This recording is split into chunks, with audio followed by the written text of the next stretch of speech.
Water Buffalo TM is back with another Buff Talk. 3, 2, 1. Hey, what's going on, guys? It's Old School Matt here. We're back with another Buff Talk. Today, I am joined by my cousin, a very special guest on the show, Camilo Vera. Without further ado, this is my cousin, an inspirational figure in my life, and someone who's a very, very positive outlook, has a positive outlook on the world. Welcome to the show, Camilo. Hey guys. How are you, bro? Everything good? Everything's very good. I'm very happy to be here. I'm very proud of you. Thank you, bro. Thank you. We've been talking about doing this for a long time now. Camilo's an older cousin of mine. He's has me for about, 10 years? You have 10 years on me or 9 years? I'm 34. And 34. So you have 11 years, but I think 10 because I'm turning 24 next year before you turn 35. Very soon, correct. So, he's always been an older cousin, a mentor of mine, and somebody that I've looked up to pretty much my whole life. And we wanted to get together and do a podcast. It's been probably a year of us talking about doing it. Yeah. We've been busy back and forth, and recently I got into some endurance training, some running. And for people that don't know out there, Camilo is actually a marathon runner, done it a couple times, and he inspired me to, one of the people inspired me to get into it. Let's kind of talk about that and your experience with running and how you got into it and how you used to do it. When I was a little kid, I used to watch you and hear the stories. So what kind of got you into running?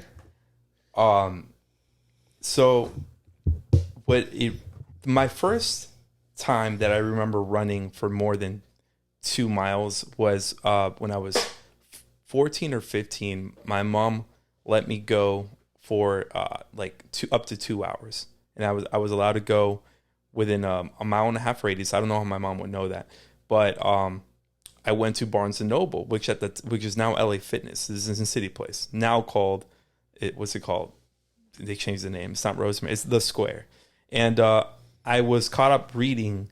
I forget. I think it was like an art book at the time of European art, and I realized I was late. And I remember Mom being like, "You better not be late." She was a pretty strict lady. I love her, but I remember being like, "I have to run back, or I won't make it."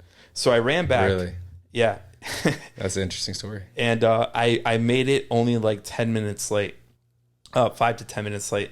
And I remember my mom didn't even realize I was late, and I was like, whew. But that rush I got from running, and something I remembered, and when I was 16 and a half, this is when it really kicked off. There was this girl, Kylie Rodriguez, that I had a huge crush on. Shout out to you, Kylie. Yeah, I don't know where she's at, wherever you're at. I hope you're doing amazing things, happy. But she didn't know I had a crush. If she did, I never told her. She was in a cross-country team, a female team. Okay. And I was like, you know what? The best shot I got is joining the men's cross-country team. Most people know what that is. If you don't know, basically our sport is running in cross-country. I joined it, and even though I never got to date Kylie, I discovered my love for running. It was really to impress her. And I was never a fan of like being tackled. I football wasn't my thing. I liked watching football games once in a while, but running was like, you know what? No one's going to tackle me. I just get to run and hope maybe I'll get to impress this girl. And I discovered this lifelong passion. Since then, after 16, I just did it for fun. That's an interesting story. I know that you always were a big advocate of running because of the runner's high you get.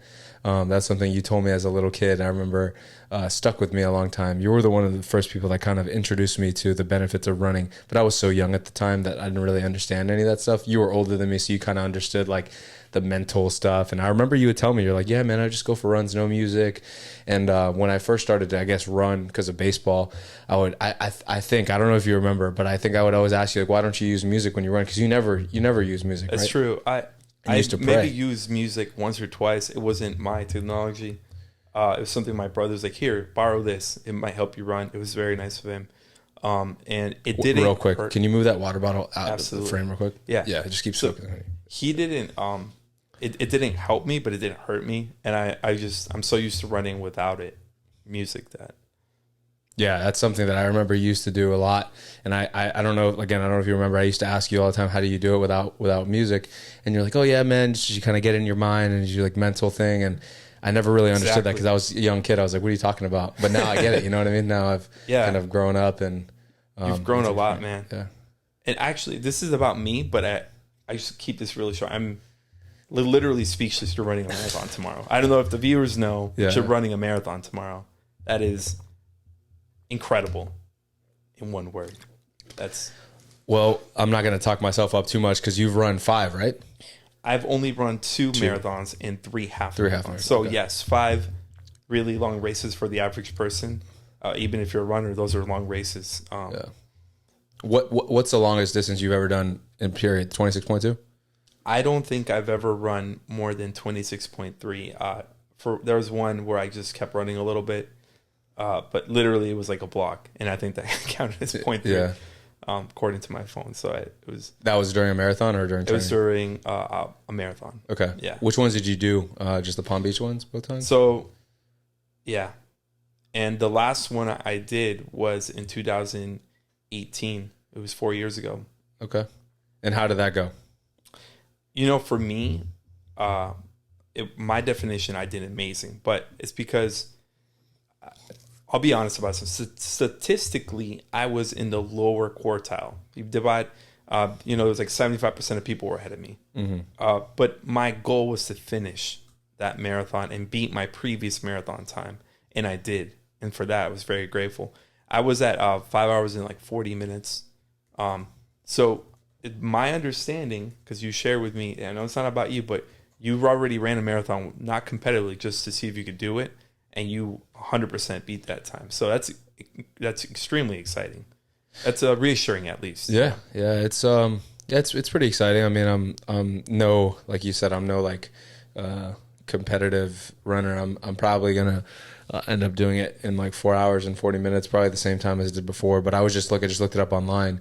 And again, to the people out there that do like the crazy ultra marathons and stuff, you guys have all my respects. I bow down to those people that do those things. Those are crazy. 100 miles more. Yeah. That's incredible. And hopefully one day I'll be able to do that as well. You're on your way. We'll see. Do you ever want to do one of those? I want to run a marathon first. And we'll talk about that. Yeah. Correct. Again, it'll be my third. And then depending on my time, because I want to beat my second marathon time, then I'll consider going into ultra marathon running. Yeah. Gotcha. No, I was just looking it up online, but and again, I was saying like giving props to all the people out there that do the crazier runs, but only 0.01% of the global population have done a marathon, approximately. So 0.01, yeah. Percent, yeah. So for the people who are not math whizzes, that's one. Is that 1,000 of 1,000? Yeah. Yes. Because it's just really wow. I think. Wait, 0.01% is. Well, so 0.1% would be 1 out of 1,000. No, people. And it's 1 out of 10,000 people. Yeah, 1 out of 10,000 people. That's incredible. Just how very few people have done that. Yeah, and I mean, again, there's people out there that do crazier stuff. I actually want to do a 100-mile race one day, and I want to do an Ironman. But just to say that you ran a marathon is an accomplishment of itself, and it shouldn't really be taken lightly. A lot of people don't do those type of things, and it's an achievement to do something like that. And throwing it back to you again, that first time you did the marathon, did you feel like it was an achievement, or do you feel like you had more in the tank? So it's funny because I think the answer is true to both of those questions. Yeah. So I felt like it was a huge achievement. I was very proud of myself. I also felt like I had more in the tank. Like I knew I could have gone faster. And here's why. I saw people not finish the marathon. And I told myself that's not going to be me. I'm not going to run it so fast in the beginning or the middle or that I'm going to lose steam. And even though I think I could keep going, I'll collapse. That's not going to happen to me. I'd rather make it, even if it takes me close to 6 hours, and know that I did it at least the first time. And then I could work on my time because I had never done it before. So my long run was 18 miles prior to that. So I'd never run 26.2. I just went slower. And that was my strategy. I'm like, I'm going to go slower than my long run. That way I can ensure I can run the full marathon. And then I did it. So I was very proud of myself. But I was aware I had more in my tank because I could feel it. And that's when I ran a little bit more, like a block. And I was like, oh man, like should have gone faster the last mile, or last 2 or 3 or 4 miles. That's how I felt after we ran 26.2. I felt like I was like, this is good. Again, it's not like the craziest thing in the world, but it's a pretty good achievement. But I'm like, I still have more, you know. And I kind of want to discover. I want to know like, what is my limit? Yeah. And me and Mike were talking about that the other day. It's like, imagine if you were getting chased by like aliens or something. Like, would we stop at 26? Like, would we stop at 50? Like, would we be able to go to 100, 200? Who knows? You never know. Yeah. And that's the true limit of a human being. But I don't think, you know, personally, I don't think I'm ever going to be pressured to run for until I collapse. I don't think that ever happened. But because even if you do like ultra marathon and you try to do 100 miles and you stop at 64, I don't want to say that people that have stopped doing ultra marathons, that was like their limit. But a lot of times it's not really their true limit. Like, how far could you push it to? You're literally collapsing and passing out. A lot of people can't do that, which I don't think it's healthy to do that either, but it's an interesting thing to think about. Like, absolutely, I would never really want to push myself to where I was running until I passed out, but it's an interesting thought. Like, how far can you really push it? And then the people that have done 200-300 mile runs, and I know you said that wasn't true, but I'm pretty sure. I thought you were wrong. Yeah, it's and true. You literally showed me it's and true. Pulled it up on the internet. I was like, that's incredible. Like, it was so far-fetched that I thought that it wasn't true. I thought it was like an exaggeration. Yeah, in fact, it's true. People have done that. Dean Carnazius, he has a TED Talk. He's a very interesting individual. 350 miles nonstop. It's a great nonstop. It's a world record. He has a TED Talk where he talks about running on, and he did a marathon on Antarctica. He did the Death Valley Ultra Marathon. I don't know if you heard of it before. That makes me think of Forrest Gump, but that's, he's a real life Forrest Gump. But yeah, 350 miles. I don't know where he ran it, but that's just it comes up when you look it up online. But again, I'm sure when he finished that race, he was probably like, I could probably do another 20 or 30 miles. You know, who knows? And it's crazy because, but you've heard his TED Talks, and I haven't. So yeah, he talks about short little.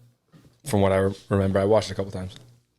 He talks about how his whole life as a kid, he was a runner, and then he went to college and started partying and stuff, and he kind of lost touch with running. And then, like, I think it was his 30th birthday or like something like that, somewhere around 30s. He was at a bar and he got drunk and he was like, "What am I doing here?" He's like, "I need to get back to what I used to be." And according to him, he got up out of the bar with his clothes on that were at like the bars closed, clubs closed, and he ran like for like 20, 30 miles, and he just ran the whole night. And after that, he's very famous now, or he's pretty famous. And he's done like crazy ultra marathons and a bunch of different stuff. I guess he holds the world record for running 350 miles nonstop. And he also he talks about this in the TED Talk, and I'll send it to you so you can watch it, where he says that he ran for 52 days straight, he did 26.2 miles. So he ran a marathon every day for 52 days straight. And, wow. Yeah. That's incredible. So, and that's the thing. Some people have this drive, and like, we run the marathon and it's a great achievement, but like, I don't want to discredit us again, but I also want to give credit to those who do way more. Yeah. It's like, there's so much more left in the tank. Yeah. But so so you want to do a marathon again, get back into it, because it's been a couple of years since you did your last one. And then what do you think, like, what would you be comfortable with running? Would you like to try something like 30-mile run, 50-mile run, 100-mile run? Well, so this makes me think of how gradual I am. So I'm probably more risk averse, way more than you. Like, I'm very like, all right, I don't want to take, because the whole reason why I got into running, well, initially it was for Kylie Rodriguez, but after that I was like, I want to do it for my health. But if I push myself to the point of collapse, that's against my health. But I want to first run 26, then maybe run 28, then maybe run 30, then maybe run. So I want to gradually build up to, if I could run 50 miles, that's incredible, But I want to be very gradual about it. I don't want to go from like 26. Let's see if I could do 50. Gotcha. I don't want to do that. I feel like I'm a young man and I have decades of like healthy life ahead of me. That's how I feel. And so I have, maybe in the next 10 years, I'm running 50 miles, that'd be incredible. But I'm starting now. I'll get more into why I took a break later. Gotcha. It's a very short break, but yeah, no, I agree. I think you, and when you say I'm more risky in terms of as an individual, I think that I believe that it's I okay am in a little bit. Yeah. But I also want to take it easy too. I don't want to do anything crazy. But I think 26.2 is going to be a good challenge for tomorrow because I'm running the marathon tomorrow. But Which I'm extremely proud of. Thank you, bro. It's incredible. And again, I got to throw it back to you because, I grew up watching you run and hearing the stories about doing 13, 14 miles. And I remember as a little kid, I was like, wow, that's crazy. Yeah. I was like, I don't know how he does this stuff. That's so long. But now, and I'm not trying to discredit you, but now like when I run, I'm like, oh yeah, once you've done it, it's like, and I'm sure you can relate to this. Like once I've hit a distance, it doesn't seem foreign anymore. Exactly. Right? Exactly. Yeah. That's why I know I could do more than a marathon, but I want to be careful about it. So it might take a few years before I'm hitting anything past 30 miles or 40 miles. Gotcha. But you do see that it's like possible. Right? Absolutely. Cool. Absolutely. For people who have a habit of working out, like I want to draw a parallel because you push yourself a lot. And I would say actually you've been very gradual about increasing your weights throughout the years, how much you lift, and that same amount of discipline and hard work, but also self-awareness to not injure yourself, or like if you did injure yourself, having the humility to accept, okay, I'm not God, I do have limits, so I'm going to do that a little less next time, or I'm going to maybe use proper form. And then recover and surpass your previous limit, you're going to create a new limit. You're always getting stronger. Take that same discipline, that same hard work, that same focus, and apply it to running. And now you're running a marathon. Something you thought was like almost, maybe not impossible, like really difficult. Now it's like seems easy for you. Like, and that's why I know you could run 50 miles, but I don't. That's incredible because I can't believe we're having this conversation. Because I remember you're like, I would never want to run that. You were like 10. Oh, marathon? Or 12. Yeah. Yeah.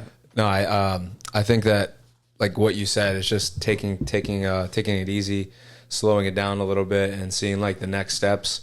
Like I know I have a lot of years in my life to live and I've achieved a lot of physical goals that I want to achieve. But I think the marathon is like, I think what happened was that when I did run the marathon, or did run 26 miles with Mike, recently, I didn't get the same feeling of like achievement, maybe. Yeah, almost like I thought it was going to be worse. It was bad. I mean, it was like hard. It was terrible. But I was like, I don't know. I was like, I kind of want a little more, You know what happened? And it might have just been because I was like, off of like give me 1 second. I'm trying to fix my hat. Looks good from here.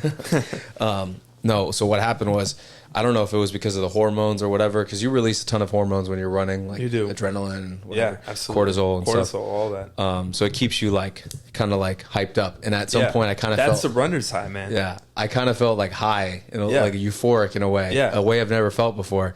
Yeah. So after I finished, it wasn't super tough. I wasn't like, like about to fall on the ground or anything like that. Like exactly. Same with me. And that's how I knew I had more in the tank. And that's when I was like, man, I should have run faster. But I was like, I did what I set out to do, which is finish it. The next time I'm going to run faster. And I did beat my time. But it's very interesting that you say that because I think it begs the question, what are we running for? What are we after? What are we running after? Yeah. It's almost philosophical. Is it just like a number? Like, okay, I hit 30. Okay, 30 miles. All right, now I hit 40. Or what is it that's like symbolic of, well, what are you looking to like break records? What is it that we're running for, Yeah, that's the thing. Like, I don't think I'm ever going to break any records running. You have to like, at some point you have to be realistic with yourself. And like for me to break records, I'd have to probably lose 30, 40 pounds and I would have to probably stop working out as much. But for me, it's more of like getting to a place that not a lot of people have been to. Very few people. Yeah. So like you get to the marathon and you go across the finish line. Like when I finished 26.2 miles, it's like, I could do 10 or 15 more miles. Who knows? I felt good. And like I said, after I was done running, I was like, if I really had to right now, could I hop on a bike, ride 100 miles and then swim 3 miles, which would be technically an Ironman, but reversed. And I thought about it, I was like, I probably could. And I thought about it. I thought about it like really hard for like maybe for like 30 minutes after. I was sitting, just chilling on my, like, listening to music, just hanging out, eating a little bit. And I was like, if I was in Gainesville, Florida right now and I was by myself and I didn't have my girlfriend with me, I didn't have my family with me because we all wanted to go to dinner that night and I ended up delaying that a lot. because I ran with Mike, because me and Mike were supposed to only run 20 miles. We ended up running an extra 6. I sat there and I was thinking, and I was like, if I was in Gainesville right now and I had access to a bike, and when I mean Gainesville, I mean like by myself. I wasn't with my family. I was alone. I probably, and knowing how crazy sometimes I can get, I probably would have hopped on a bike and tried to ride 100 miles, came back, jumped in the pool, would have tried to swim, 210 laps, which would be 3 miles or whatever the Ironman, I think it's 2.7 miles, and finished it. Just because in my head, I feel like I was like already there. And that's what inspired me to, when I finish the marathon tomorrow, it will reconfirm my desire to do this. But it's like the next step from a marathon is either an ultra marathon at like 30 miles or 50 miles or an Ironman. And I really enjoyed the training for the swimming and the biking that I did for a triathlon earlier this year. So I said, after I finish this marathon next year, it's going to be the Ironman. Exactly. I think that's for you, that's a realistic goal from one year to the next, where you're at in terms of your, not physique, but your endurance. Endurance, yeah. And, but again, there's always that thing. It's like you think in the moment that you're capable of it, but then you push yourself a little bit too much and you hurt yourself. It can happen. You push yourself a little bit too much. There's always a little risk, or depending on the person, a lot of risk. But and that's the thing, you have to like, and like you were saying, at some point you have to be content with what you're doing, and you can't just be like, what are you doing it for? Once you hit the goal, I have more of that personality to where like I don't feel accomplished even if I accomplish what I set out to do. You know what I mean? I have that personality. It's a good and a bad thing because it makes you want more in a sense. Maybe. But it also it takes away some of life's like beautiful moments. You know what I'm saying? Like some of the most beautiful things in life is enjoying where you're at and being like, oh yeah, I made it here. But it's like a weird line. Do you get what I'm trying to say? 100%. Yeah, I've had that thought a lot, and you could apply that to anything. You could apply it to wealth creation. If you would, all right, I made my first 1,000, or you make your first 10,000, make your first 100,000. That's not me, by the way. But then you make your first million, and then it's like, well, why shouldn't I keep making more? If you're doing it ethically, you're giving back. Why not make more? Yeah. But it's also like you should be happy in a sense, like enjoy it. So it's a interesting place, like in limbo. Like you don't want to be content and complacent. You don't want to be complacent, but you also want to enjoy life, because you'll never fully make it, because you could always theoretically could have done more. So yeah, exactly. And that kind of goes back to the point of like, where do I draw the line? I'm like, all right, this is good enough. I don't know where that line is, man. Yeah, exactly. Everyone has their own line. The same thing with 100%. Like everyone has a different line. David Goggins or somebody that's like, crazy doing ultra marathons. Maybe their idea is like 200 miles or doing a specific race. And I guess right now for me, it's just like, I want to finish this race, this marathon. I want to do an Ironman. And then I guess from there, maybe 100 miles. I don't know. That's kind of like where I want to be. Because I also want to be able to also lift weights and not have to like lose a lot of muscle and deteriorate my joints and my, because it will do that. Yeah. Exactly. That's and a given. It does it quickly too. Yeah. But kind of switching over from the running conversation. Well, I guess we can kind of close out this conversation a little bit. In terms of anyone out there who's watching and listening to the podcast, for somebody who is getting into running, what do you recommend to them in terms of mindset, in terms of like kind of like giving them that motivation to do it, and taking that stigma of running being hard to being like, you do it for a little bit, you do it for 2 or 3 weeks, and it's really not that hard. It's actually really enjoyable. And I know that sounds cliche, and a lot of people are going to be like, yeah, it's easy for you guys to say because you guys already do it. But what is your advice to somebody out there who just wants to start out, or maybe is listening to this and it's intriguing them? Okay, well, if somebody already wants to run, then what I would tell them is be very gradual about it. If you're not a runner yet, don't set out to run 10 miles. Set out to run 1 mile. If you have a lot in the tank left, well, go more. See, impress yourself. But, once you're done with that mile, you might be tired if you've never ran in your life. If you're not an athlete already in sports, then next week, try to go for 2 miles. You might be really tired if you're not an athlete yet. If you're an athlete, that's probably easy. And then set out so be very gradual about it, 3 or 4. Before you know it, that person's going to be running marathons. But they have to be very gradual about it. And if they really want to run, they'll experience that runner's high. It's going to happen. And that's a big motivator to keep running. It helps me with keep my stress levels down. So not just physically, but because I can gain weight easily if I stop running. I like to eat, and it all goes to my belly. But when I run, it keeps me in shape. My version of in shape. Now I'm not like you. 100%. But also helps with my anxiety. A lot of people have anxiety. It's very normal in today's world. Maybe it's always been. People just didn't talk about it. But I feel calmer. I can think more clearly after I run, not just that day, but the next day, the day after that. So it helps me sleep better. So it's just holistically improves my life. Yeah, and I'll piggyback off of what you said. I think that anyone out there that's in the gym and exercising and afraid that they're going to lose muscle when they run, unless they're trying to be a competitive like bodybuilder or, weightlifter or something like that, to where you're doing competitive movements or you have to look a certain way, I think that you can sacrifice the tiny bit of muscle loss that you might have, and you might not have it. If you have your diet on point and stuff, you'll be fine to run, because running is a great way to stay in shape. It's a great way to really humble yourself. It's not easy. It's difficult. It requires you to be bored for a long period of time. It can get boring at times. It's obviously physically demanding, and it also requires you to stay focused on a repetitive movement over a long period of time. It's not like working out where I can go and do like 5 different exercises and I can do, take breaks and do it for 20 seconds and stop. Like running is like the same movement over and over again for hours on end. And it's one of the most incredible things you can do when you do it either with people alone. But when you do it for a sustained period of time, it's some of the best feelings you can get, right? In my opinion. So I've always been somewhat of an introvert, and now I'm more of like an extrovert.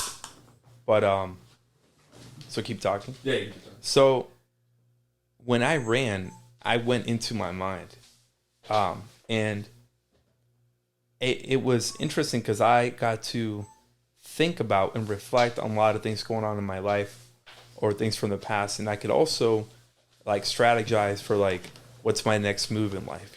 Even at 16, it was okay, like, let me try to get my grades a little up. If they're B's, make them A's. If I had a C, which I didn't, let's get it up, And also maybe try to date a girl.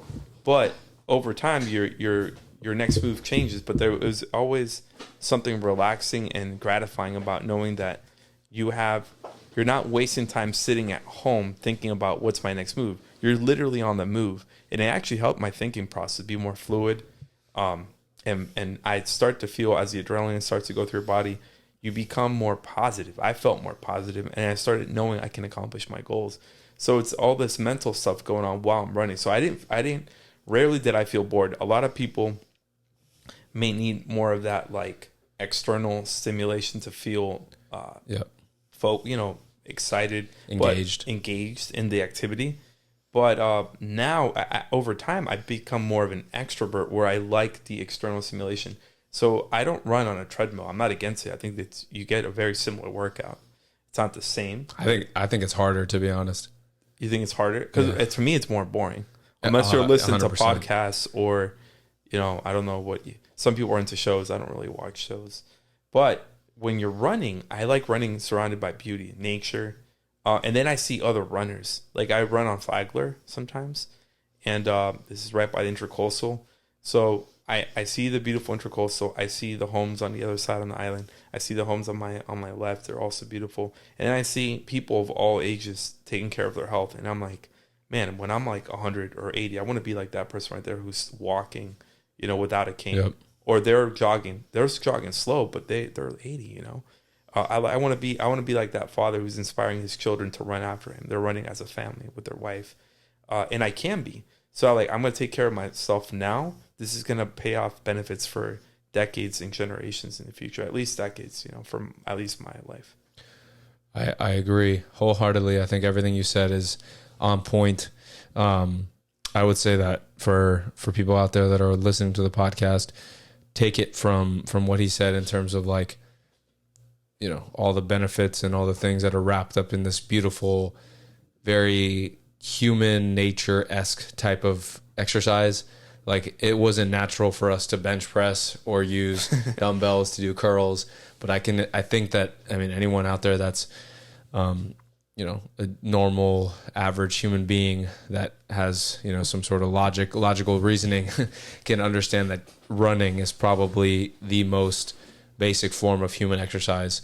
I don't think there's anything more like bare bones to going back to where we were hunter gatherers than running, You had to run to literally eat. Yes. And to survive. To run away from predators. So it was stay alive both ways. You got to eat and you got to run away from danger. Exactly. And I don't know if you ever looked into some of the tribes. There's some tribes in South America that are known for, like, I think they're in Central America. Amazonia? Yes. And they're known to run like hundreds of miles. Have you ever looked into that before? I have heard of it. I never read about it. So I don't want to speak on it, but that's incredible. It's almost like they're still in touch with that primitive side of us that lives in every person. They're in touch with it. It's not latent. So, and that's why we could tap into it. You did tap into it. Yeah, you too. And that's why I recommend anyone out there that, like, anyone out there that has a brain, could think for themselves, will know, it's a natural thing. Yeah. Running is just part of our just it's in our DNA. Yes. I don't know how to explain it. It's like, you try to get someone to learn how to ride a bike, and they struggle because it's not natural. The movement's different. But anybody can run. Yeah. Literally anyone can run. I mean, kids, they run. They would. You throw a snake in the middle of a group of people, and even if they've never run before, they're going to run. Yeah. It's something you have to teach someone how to squat. You have to teach somebody how to do a proper chest fly or whatever, but you don't have to teach someone to run. It's a very simple movement. And at the end of the day, I believe, like, we all need to tap into that a little bit. I agree 100%. It definitely, you'll see a change in how you feel about yourself and how you view the world. Yeah, 100%. So it might, I think it'll start on the first day you go for a run. Now, if you're not an athlete and you're, let's say, this is probably not, the people who are couch potatoes probably don't watch your show. But if you are a couch potato and you are listening, start off with going on walks. Start off going with walks. You start trying to run a mile that you might hate it and never do it again. Go on walks over time, speed up the pace, and try running for a block. Maybe in a year you'll be running 10 blocks. Before you know it, you're running a few miles. And that's great from going from a couch potato, someone who regularly runs a few miles. It pays off huge dividends. It's going to improve your life so much. Physically, mentally, emotionally, everything. Anything that is part of your life is going to improve. And then you might want to, okay, let me run a 5K competitively. I'm running 10K. It can happen. It can happen. You might be running a marathon one day. But start off really small. If you don't work out at all, don't try running more than half a mile at first, your first day. Yep. We talked about this before on other podcasts, and I'm sure other people would like to have you come on the podcast again, and the listeners will love the way you speak. It's very great, and we always have good conversations. But everything Camilo said is 100% true. Start off slow, and you'll see how quickly you'll want to do more, and how quickly it'll humble you. And the very interesting thing about running that I found is that the more you do it, the easier it is. Yeah. And you would think that it's harder. In the gym, it's a little bit of the opposite. I can't bench press, 300 pounds every day, because at some point it's going to be too much. Yeah, and there was a limit. And even doing bench press 2 or 3 days in a row is too much. But if you run, I would rather run 3 days in a row, and that's why I didn't stop running until the marathon. And so I'm probably going to do a little run today, quick little 1 mile run just to keep the blood flowing. But I ran yesterday, I ran the day before, not a lot, but I ran 3 miles and keep it going, because if I'm stiff, it's hard. That first day back from not running 2 or 3 days is tough. Yeah. And you are stretching, right? Or a little stretch. Yeah, okay, of course. Perfect. That would be my only advice, but you're already doing it, so no advice needed. But just piggybacking for beginners, it sounds weird, it sounds like crazy, but if you continue to do it over and over again, it gets a lot easier. It does. I love running. It always has been that way. Yeah. And the weeks that I run more consistently, I do better and I feel better on my runs. It almost feels like you're if you've never ran before, it's like you're walking at one point. Yep. It's just, and then you see things move quicker. You're like, oh wow, it's like prolonged walking. Yeah. Yeah. Especially if you're not trying to do it for any type of time or anything, and you're just doing it, with reasonable intensity. Yeah. Yeah. That's great. But I wanted to pivot real quick, talk about a couple of other things on the podcast, and stray away from running. And I wanted to talk about your line of work and things you've been doing, how you've been helping a community of individuals that sometimes don't get the love and attention they need. Would you mind to explain to people out there like what you do and how you kind of, you know, what your philosophy is about that part of life and how you kind of contribute back to the community? Absolutely. It makes me kind of shy to think of like, oh, I'm contributing to community, but really that. Oh, you are. When I think about it, I'm like, that's really what wakes me up in the morning. Monday through Friday, I'm a public school teacher. Specifically, the population that I educate and take care of is our intellectually disabled students, severely intellectually disabled students, as well as, and a lot of them they're on what they call it they're in the ASD, or they're on the spectrum, so autistic spectrum disorder. And the average IQ of my students is about 30. There's one student who I just got added to my class. His IQ is closer to 60 something, but the other ones are between 20 and 35. Ever since I was an adolescent, I wanted to work with what people call marginalized populations, people that are kind of forgotten, kind of like in the Christian sense, the least of these, the idea of like the poorest of the poor. But in our country, I think a lot of times it's actually people with disabilities that are stigmatized or ostracized. And very recently, this is very exciting, I think, they've been brought more into the mainstream. They're getting more media attention. But I think historically, and not just like 100 years ago, even a generation ago, 30, 40 years ago, people were afraid or embarrassed when their autistic child would scream or throw tantrums, or run through, in a public place, and then they were embarrassed. Oh, my son is causing a scene. Well, that student, that kid who's 5 years old, by the time they're 20, they might be a productive citizen, and if not working, they're at least not going to be causing as many tantrums with the right loving care. And that's part of what I do is implement therapy. So I don't design the therapies because I'm not a occupational therapist. I'm not a speech language pathologist. I'm not at least at the moment, I'm not a physical therapist. I'm not a psychologist, but I'm well read. I read journal articles for fun on the population of special needs minors, and in this case, they're my students. I look for best practices. I look at YouTube videos of other teachers, what inspires them to teach. I was already inspired, but it's sometimes when you feel a little burnt out, because I'll be honest, sometimes there are days you feel like you may not be making a difference. There's moments, not really days, and then I have to remind myself, or it just naturally comes up, or God inspires me, like, listen, you're literally perhaps the most important person in their life. You don't 100%. Know, you can't control if their parents love their children or not. My hope and prayer is that their parents love their children, no matter what, regardless of their ability to help them when they're old, because they're short of a miracle, they won't be there for them in that way. So I believe a miracle, so it can happen. That would be a miracle. But they should still love. I'm not going to preach about they should love their children. That's just my prayer and hope. But what I can control is how patient, but also firm and consistent I can be as I provide education to them, and also accommodate their needs so that they can learn as much as possible, but know that they're cared for and they're important. I think one time, well, I'll pause. That's enough for now, but regarding that question. No, I think that was a great answer to that question. It's a good overview of what you do. Yeah, you had a couple of points that I wanted to talk about. You say marginalized individuals and this community in specifics.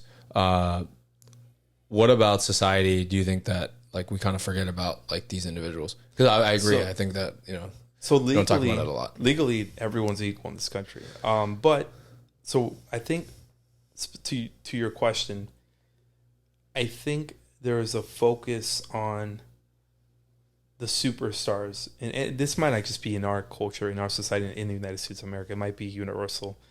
Who, for example, who's running 300 miles, right? Who has an IQ of 160? Who is the newest billionaire or the one with the most wealth? And I don't think there's anything wrong with trying to be number one. I think if everyone tries to be number one without hurting anyone, literally that's what drives society, what brings us all the comforts that our society provides. So that's not the bad thing. It's how do we do that while still having that love and not disdain for people who will never be able to produce anything like that. Yeah. Like what they will produce perhaps is just being the best version of themselves, even if it's never a job. Just existing is, they're human beings and they have value regardless of their ability to make anything. Because we do teach them things not just academically. It could be as simple as, hey, take this cap off the bottles or put the cap on. So you're teaching them the idea of on. You're teaching them the idea of for their brain connection to their hand and literally how to do that. And also following directions. That's important. But something as simple as that, they may never be able to do that in the real world. But how do you still not see them as a burden, but as a gift to our society, to our world? And I actually, as a religious person, already see it that way. But I don't know if, I know some people don't see it that way. They're like, oh, it's unfortunate, and now we're going to have to take care of them. But I think it's sad that some people still see that way. So hopefully, over time, more and more people see them as valuable for who they are, regardless of their abilities. So if we can teach them, great. But even if they don't learn, they're so valuable. Do you ever see that these individuals progress to the point to where you think that they're conscious of trying to be better, or do they always need the consistent stimulus of a helper? That's a great question, but please pivot me if I'm not getting your question. So your first question, I'll use an example. Yeah. So you're talking about the cap, individuals screwing the cap on, and them being able to achieve to what we think is a mundane task. We do it all the time. For them, it might be a big deal.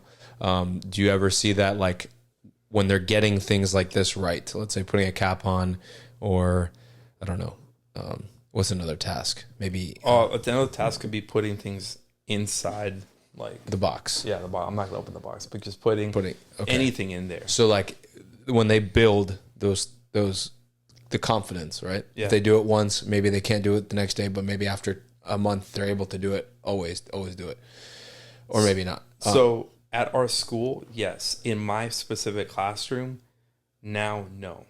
Okay. Have I seen progress in my students? Yes, I have. Okay. In all of them, in some sort. And when they progress, do they ever express their internal desire for doing it again? Are they ever happy that they did something? It's a great question. They got a pat on the back or something. So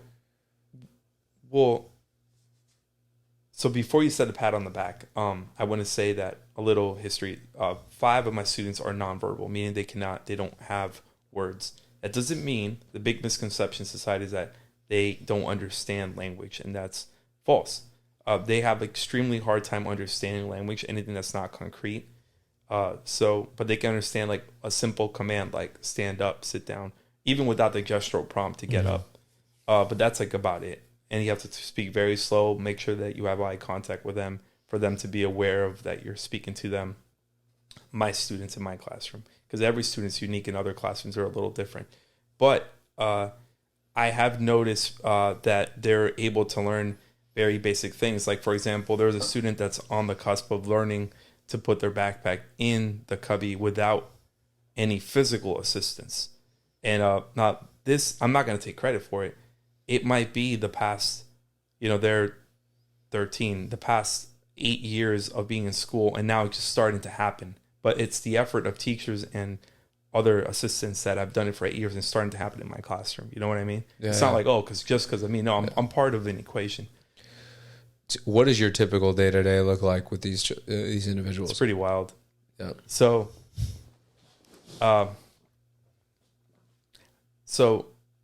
one thing, as a employee of the school system, there's certain things, and just out of respect for the family, I can't say names or anything. Of course. So because that, jeopardize me, but it's also out of respect. But I'll say what happens is I'm going to talk about when the students get there because that's when the action happens. 100%. Just Five or six kids. more of like what are some things you teach? What are some things you do with them? I'll focus on that. So we start with a good morning routine. It's very positive. Some people will call it childish, but I think anybody who reflects on it realizes there's goodness there and it's what they need.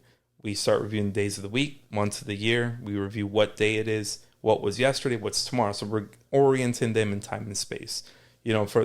So we're we're trying to get them to realize like you're doing something and there's something to look forward to tomorrow. And we're going to continue this. There's like a schedule, then I show them the daily schedule. The first class after our good morning routine, when they eat breakfast and they use the restroom, we have math, right?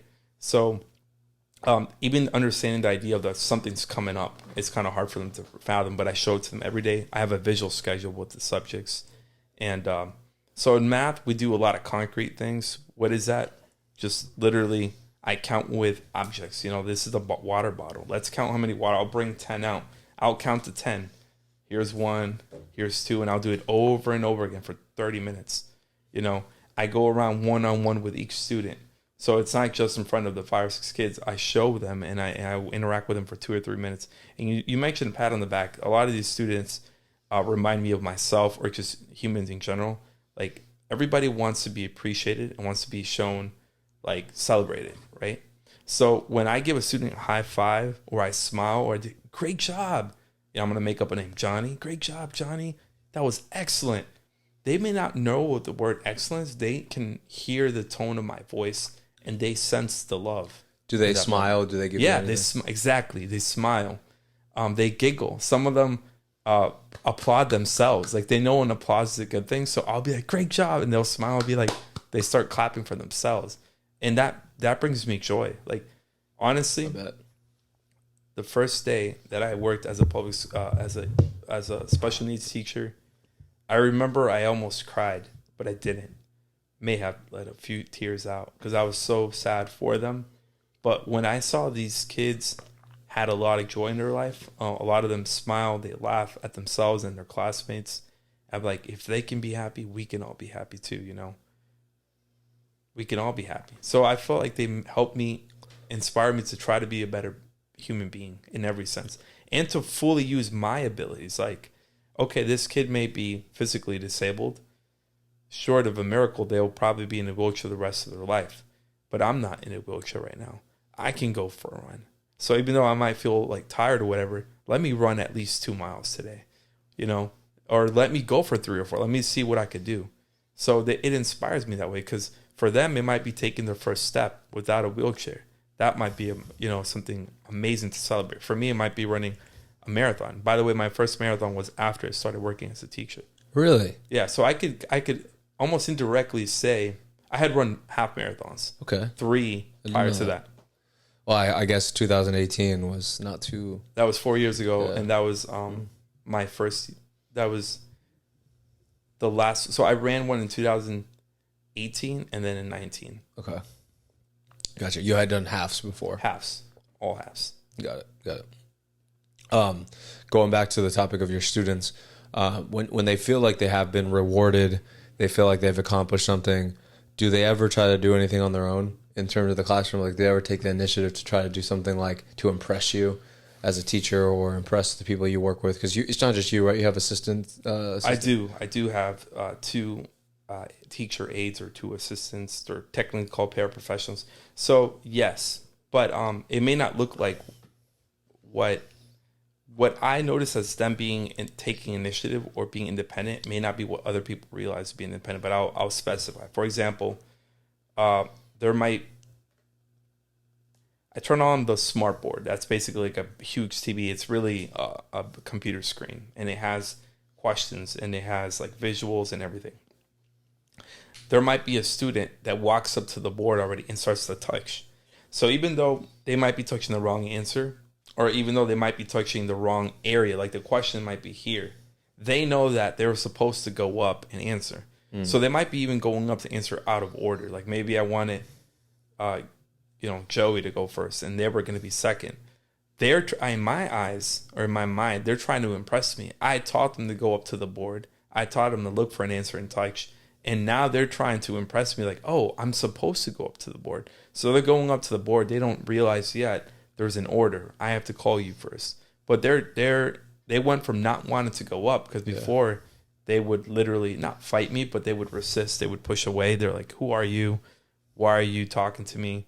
Now they see me. I'm standing in front of the board and they're going up to the board and they're touching and they're looking at me. So that's even extra confirmation. They may not use words. They're looking at me like, hey, look, I'm doing what you taught me to do. I'm touching the board, you know? So maybe by the end of the year that I can get them to go up only when it's their turn. Are you with these kids for multiple years or just 1 year? The most you're usually with the student is 2 years, usually. Okay. How old are they typically? Well, our school has students from 3 to 22. By law, you can be in a public school until you're 22 if you have identified severe learning disability. Anyways, at our school, there's grades just like at any school. So if I'm a middle school teacher, it just makes sense that my students go on to high school. I'm not going to be their teacher because I'm not a high school teacher. Yeah. Now, if they move me up to high school, they could end up in my class again, as an example. Yeah. And I guess a question that you might not know the answer to this. So if you don't, maybe you can either hypothesize or just tell me you don't know the answer. Sure. But what happens after they turn 22? Does the society just forget about them or what? Well, that's a loaded question. Does society forget about them? But I'm happy to give you my opinion. I want to just be honest about like things that I don't know for 100%. But there is, I know for sure there's an agency in Florida. It's called the Agency for People with Disabilities. It's called APD. Okay. And what it does, it receives funds. This might be boring for most people, but they receive funds from Department of Health and Human Services. So it's a government agency that administers funds for people with severe disabilities. So I think it's great that this program exists. I don't know the ins and outs of it. I don't know if there's any misuse of funds. Just like with any agencies, there's always a little misuse, a little waste. But I think it's great that it exists. So that money is supposed to go to families who are taking care of that person when parents aren't able or aren't willing, because parents aren't forced to take care of their children with severe disabilities. They can give them up to the state, basically. Then it becomes the state's responsibility to care for them in what are called group homes. And there's more to it, but I can be really wordy. That's one of my flaws. No, it's a good thing sometimes. Sometimes it's, I think when you have something like a podcast, it's a good thing to let your ideas out. You know what I mean? It's something where we can have a discussion and whatnot. But when you talk about these group homes, and the reason I'm asking is because I have a friend of mine who, I guess thankfully, his parents take care of his disabled older brother. So he's not just thrown out to the streets. Thank God, I feel I don't want to say that I feel badly about it. I feel sad, but I also want to say that I don't dedicate my time to fixing the problem. So I don't want to, talk about something that I'm not actively trying to fix in a way. Obviously I feel terribly about it, but on the same token, I'm not out here volunteering or anything like that. So I feel like I can't really cast judgment on the way the system is because I'm not trying to do anything to make it better, if that makes sense. Something I love about you, Matt, is that you've always tried to be like solution oriented, or at least the past 5 years you have. Yeah, so like when you're aware of problems, but I know something that might actually get under your skin might annoy you, might be like a whiner or a complainer. Mm-hmm. So you're like, I'm going to stay away from that. I don't want to whine or complain about something that I'm not trying to fix, or that I feel that I don't have the knowledge and expertise to fix it.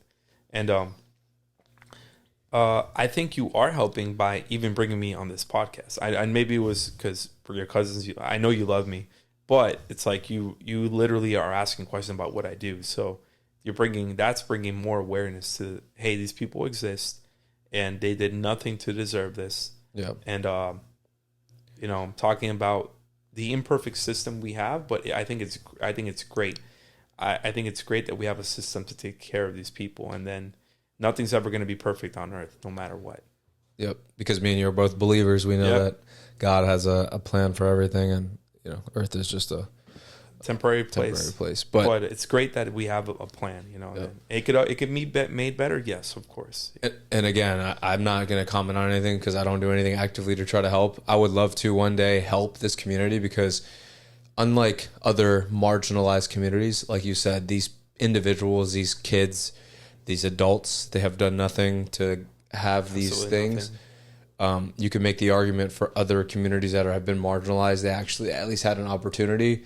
And I'm not trying to take away from their suffering. For example, homeless individuals. Correct. I'm sure there's some homeless individuals that are disabled. Great. I was going to mention that, but you said it. So correct. Some of them are, you know, and so I don't know much about homeless, but like you said, there are people who may have ended up in that place because of their own decisions. And you and I know that, and I think everybody knows that. Yeah. And again, I'm not trying to take away from people that are homeless. I think that they also deserve, you know, life, respect, rights, and rights. Yeah. But this community is such a special community, and I say that in a way in a positive light because unlike. And this is not just people that might have Down syndrome or autism. I also believe that people that have, you know, aren't born without an arm, aren't born without legs. You know, I know that's a blanket term to cover everyone as disabled, but just people that are physically or mentally handicapped from birth and have had extreme difficulties in simple aspects of life, such as walking or communicating. Something that I take for granted. Exactly. I mean, I'll be honest about that. I don't wake up every morning. I would like to think that but I know I don't. I don't wake up every morning being like, I'm so grateful I have legs that work and move and arms. And I don't. I'm excited to go to work because I love what I do, even though there are stressful moments. I think anything worth doing, there's going to be stress involved. Yeah. But I really love what I do. And like you said, there's different types of disabilities. The proper term, or you know, there's a big anti-politically established movement that's quite popular. But what I want to say is and I use the word disabilities because that's the school district gives us that term. But the more popular term now is differently abled, and I like it, even though I don't use it all the time because it's letting people know that they're not you know, they have other abilities. Yeah. Like I had a student last year, he was an amazing colorer. He didn't color within the lines, but you could show it to somebody, you might think that he was an artist and be like, you didn't know his IQ was 40, but he can grab a crayon and he can color and it could be sold. People may not buy it and I just, it's made by a special needs student, now I want to buy it. They might just objectively like that color, that it's not a painting, but that abstract art that he made, regardless of them knowing the story behind it. Gotcha. More people would be interested. Oh, this guy's disabled. Let's buy it. Yeah. But I think it's incredible. And so differently abled. Yeah, but it's funny because I think as long as you're not trying to insult the population, that's what really matters. And I think the people, like even families who have a brother, a sister, a son or daughter, a lot of them don't care what you call them, as long as you are showing respect. Yeah, that's what matters. But essentially, what I was trying to get across was that it's an interesting community because they didn't deserve. They're born that way. Literally, their different abilities from everyone else, but a lot of them and some of them, it's obviously very limited to how many individuals can truly overcome a lot of these things and become functionally members of society. And I think one of the reasons might be because not all the time they don't have all the support that they need. I think the ones that have really good support are able to kind of overcome things. Not trying to take it away from anybody who is disabled that did it on their own, but I think that there's a place in society for all of those individuals. It's just we have to care about it. And again, I'm not trying to offer any solutions because obviously I'm not, offering any of my resources to help. And, I'm not at a point in my life where I can do that, but just kind of speaking on it in awareness. I don't want to be one of these people that are like, oh, we need to stop global warming. And then they go and they buy Starbucks and straws and they throw it in, they litter and stuff exactly. like that. I'm not one of those people. So what do they call us? Digital warriors or, they keyboard warriors. But they are not doing anything at all. They're just, what they do is just complain. So again, that's what I'm saying. That's not what you're doing. This is my opinion, but I know that, there's a lot of detail and legislation and things that are compiled around making the solution better. So I'm not going to be offering a solution out there to a certain thing I can't change, or I won't have the time to be able to help. But I just want to, maybe for myself and people out there, get a better understanding of how these individuals that don't become functioning members of society are over the certain age that they're not taken care of by the government anymore, survive outside of like group homes and stuff. I know group homes, they kind of like take care of them and stuff, but are there individuals that are like kind of left out and then they're just either die yes. or they, die? So get put away in an institution or something like that? Like, are there any sad cases that you've heard of? I have not heard of a specific case, a sad case in the past couple of years. There have been special needs students that have died in group homes, but the truth, only God knows, or the people closest to that matter. Because, for example, a lot of students, or I say students because I'm a teacher, so I automatically see my students, but a lot of people with disabilities have shorter lifespans in period. It really depends on what population we're talking about, but Down syndrome,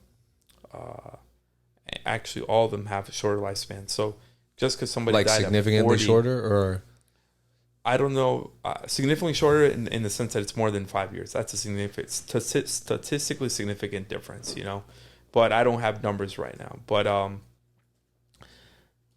I can't think of anyone who has like died of starvation. I think I would assume it'd be all over the news, like they just got kicked out of a group home, let's say, and they couldn't fend for themselves and they die. There are homeless people or people experiencing homelessness that were, that had disabilities, but my guess is that they were close to being able to be functional or they were released. Because if they weren't, that's just extremely sad. Like, how could we do that? How can we just let somebody go that, a human being? So that's my hope, but it's sad regardless. There's two movements, and this is really nerdy, so most people probably wouldn't care. There's been like in the past, there was a big movement to institutionalize, and that was like the government's attempt, or the society's attempt through the government to try to like care for them. But there was a lot of sad cases then of, they were understaffed, they weren't funded well enough, or the money wasn't used right. Where, there's a whole documentary, and I don't remember the documentary. Really? It's a whole documentary where they saw like some guy did like an undercover investigation. This is like back in the 70s, but there was a place where, it's really graphic, but basically there was like feces. What is it called? And I don't remember the documentary, but I will remember. Maybe we do a second podcast. I'll bring the name. Yeah, because we do have a time limit today, but I would love to we could dive into it. I'm sure people will love the conversation, and we'll do it again. It's not. The other movement is basically deinstitutionalized. Like, let's give them freedom. We don't have to keep them, because you could say, they're locked up. That's not fair to them. Well, what's going to happen is a lot of them won't be able to care for themselves, and then they will die. What is your like? I know it's a loaded question, but on a high level, what's like your solution? You think the current system is good enough? I think the current system is better than in the past. You're not going to institutionalize everyone, but it's more balanced in the past. So it's more balanced in the sense that you give people with disabilities more freedom. I don't know where the best, what the best place is. I don't know. And I just want to be honest about that, because in the past I was very opinionated about a lot of things, but I've learned that there's a lot of things I don't know, and it just makes me want to know more so I could actually, because I want to have an opinion. I got you. But I don't want to make up a stupid thing. It needs to be this when I don't know. Yeah. Exactly. It's kind of like what we talked about, the keyboard warriors. A lot of people nowadays, they have a solution for everything, but they don't want to put any effort into making it happen. Yeah. And that's something that we all kind of experience at some point in our life. We're really passionate about something, but we're not willing to try and make a change at all. Yeah. So I don't really preach anything that I don't actively try to be a part of the solution. Be part of the solution. So I'm not going to go talk about XYZ if I'm not doing ABC, So that's the best analogy. I want to draw attention to this. I know it's not about you right now, but fitness, lifestyle, like your lifestyle is something that everybody's alive. Yeah. So you can improve your lifestyle. And one very easy, it's very hard, but very straightforward way to do it is through exercise. Yeah. So it's just, this is how you're making a positive change in the world. If you promote healthy lifestyles. Nobody's against a healthy lifestyle. 100%. I try. We all do. And, it's just part of something that I think that I contribute to. I would like to think so. I try to contribute to positivity, exercise awareness, exercise motivation, and, just trying to be the best version of yourself. But pretty much, that's something that I think that a lot of people need to self-reflect on is if you're really passionate about something, but you're just sitting there talking about it and you're not doing anything. Are you really passionate? Yeah, you're more just complaining about it at that point. And again, that's why I don't really, I'm trying to explore someone's mind about this industry, this sector of life. Yeah. So that's why I wanted to talk to you about it, because you obviously have a little bit more of credentials. Yeah. And some of this I've learned in what are called meetings, in IEP meetings, individual education plan meetings, speaking to the parents of students that are about to phase out of the, what's it called? Like the school when they're 22. And we asked the parents, because there's laws regulating, what the options are. Like, what do you want to do? And great, I've been blessed to see that most parents that I've interacted with in those meetings have wanted to continue to take care of their child. That's their plan. And what is great is that the government does provide some funding to that family to administer. Is it enough, or is it? I think it's enough to take care of that child. I believe it is. And what is it? Is it? I don't know the exact number, but it's more than $500 per month, and it's definitely less than $1,000. I think it's around $600 to $700 a month, but I think it's enough for most people. And what our hope and prayer would be is that the parents use that money for their child, not for themselves in any way. Of course. But that's just an individual family matter. And if it's too severe, then the state can step in and say, hey, this person is being neglected. But that's just like with a typical child, parents are responsible for their children. And if the government ever wanted to cut funding, I would be an advocate. I would speak on the matter. That's something that I do. I love this population. I want to do the best I can to promote their well-being. And I wouldn't mind, like going to a protest, a peaceful protest, and be like, hey, we shouldn't cut funding for this. Like, these families depend on it. They need it. A lot of them work. Like, both of them work, so they have to pay a babysitter to basically, I wouldn't say a babysitter, but a caregiver or a registered behavioral technician to be there. I don't think $800 a month is enough for that, though, to be honest. That's a good point. So I, it's funny because it's not really funny, but I might be humbled because I might get a lot of comments. Hey, you really don't know yourself, because it's not enough. Like you just said, like someone might be watching. Like, actually, my cousin, they're paying $1,000 for a babysitter or someone to watch for their grown adult, and but there walks and there's day programs where it's like schools for adults. So it's free. That are free. Okay, that's great. Funded by the government. Thank goodness. Yeah. But then weekends after, It seems like things that don't, because it's easy for you to say like, oh man, I feel so bad for this person and this and that. But easy. But then you just walk away and you don't really think about it ever again until you see the next.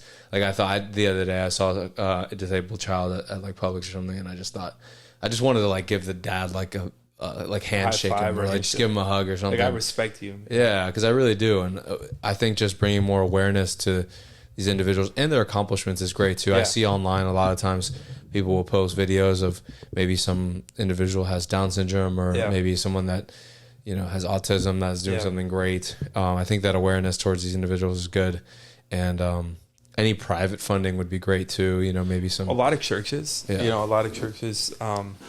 Faith-based organizations do a lot, or do like might do like a fundraising event.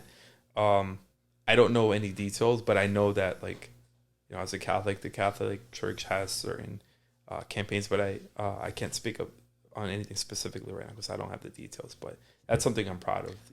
They're not forgotten. Yeah, and that's the thing. I think just the best thing that people can do is just try to be cautious and be respectful of those when they're in public. Don't make fun of people like that have disabilities. Yeah. And that goes to say, but sometimes people like to be assholes about things and like to make fun of others. And as much as I'm not a snowflake in any way, I can take a joke, but I also think that there needs to be a level of respect for these individuals, because unlike us, you never know. And this is just me speaking from what I understand. Maybe I could be wrong, but they could maybe take some insults and really hold on to those things for a long time. And well, some of them are aware. For example, like some students, and I would just say because they're my students, but some of them can understand language. So I want to talk about that because just because they don't talk doesn't mean they don't understand what you're saying.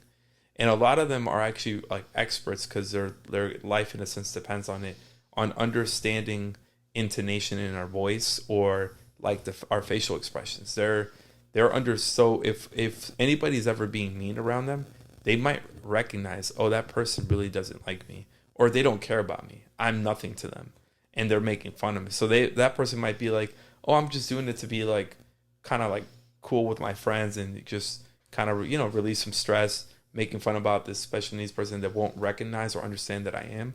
That person might understand that they're being made fun of. They might, and that would be really sad. And I want to be completely transparent. I never bullied a special needs person, never. But I probably laughed at jokes about special needs people when I was growing up as a child, like even in early high school, and I feel sorry about it. But you know, you can't go back and change that. What you can do is just every day is a new day to respect everyone and to treat people with compassion. 100%. I'm going to close out the podcast just because I know you have some obligations to get to. We'll leave it off on that note. Staying positive, loving everybody, being a good person, and just people listening to the conversation. Camilo has very, very brief overview of what he does, but I'm sure we'll do another one. I would love to do another one ASAP. And maybe one I can interview you. Yeah, yeah. You want to do that? I know you interview a lot of people. Okay, you want to do that? That'd be interesting. You kind of showcase others all the time, which I love. Yeah, but it's not about me. It's about I'm not. You're bringing attention to others. And I love that. But I want to have a conversation because for people that don't know, Camilo's like he's also a very big motivator for me to always keep God in my life. Probably one of the number one people that I would say that I just look to in a way that you look to me. I know you think that I'm like motivational for working out and stuff like that. 100%. I always see you. When I think Jesus, I think Camilo. I'm not even kidding. When I think about God, I think the Bible, I think you. You're the first person that comes to my mind because you always were really into the church and you always 100%. You know, I was, and a lot of Catholics don't do this, but you were like one of the only Catholic people I ever knew that actually understood the scripture and you knew cared about and tried to understand it. Try to understand what God wanted to say to me. I would say. And I didn't start reading my Bible until I started going to a Christian home church with my girlfriend. But that's not to say that Catholics don't read their Bible, but it's not really encouraged so much. I would say it's encouraged less. Yeah. And I would say as a practicing Catholic that in the long run, what's going to happen is the Catholic Church is going to catch up, be like, hey, let's go back to reading scripture, you know, like more often, or let's hear other people talk about it, you know, not just on Sunday, but maybe twice a week, 3 times a week. That's my hope. But I would love to do another podcast with you on that. Yeah. There's so many things. But this is a great first time in a podcast conversation with you, Camilo. Thank you for coming. My pleasure. Thank you for doing this, bro. We'll do it again. Last, quick little message for anyone out there, a positive message, give them some love and some good positive energy from you. Cause that's what you're such a positive light. And I just, every time I hang out with you, I always feel like I'm happy. Well, I would say, real quick, can you move the microphone a little bit closer? Yeah, I would say your life matters. And so, your actions have consequences. So, if you make a mistake or if you've been making a lot of mistakes, forgive yourself. And tomorrow's a new day. And today's a new day. Start making small, healthy choices, not just physically, but for your emotional, mental well-being. And do something kind for someone else. You'll realize you'll feel better about yourself, even if it's something small. Awesome. Thank you guys for watching this podcast. It's Old School Matt, Camilo Vera. Thank you for coming on, bro. It's been a blast. I love you, bro. Talk to you guys soon. Hey guys, thank you guys for checking out this video. Make sure to go check out all of our other podcasts, Buffalo Barbecues, our Buffalo workouts, and also a slew of other things, including challenges and whatnot. So make sure to check out all of these different things. Thank you guys for watching. I am Old School Matt here, and this is Water Buffalo TM. Peace.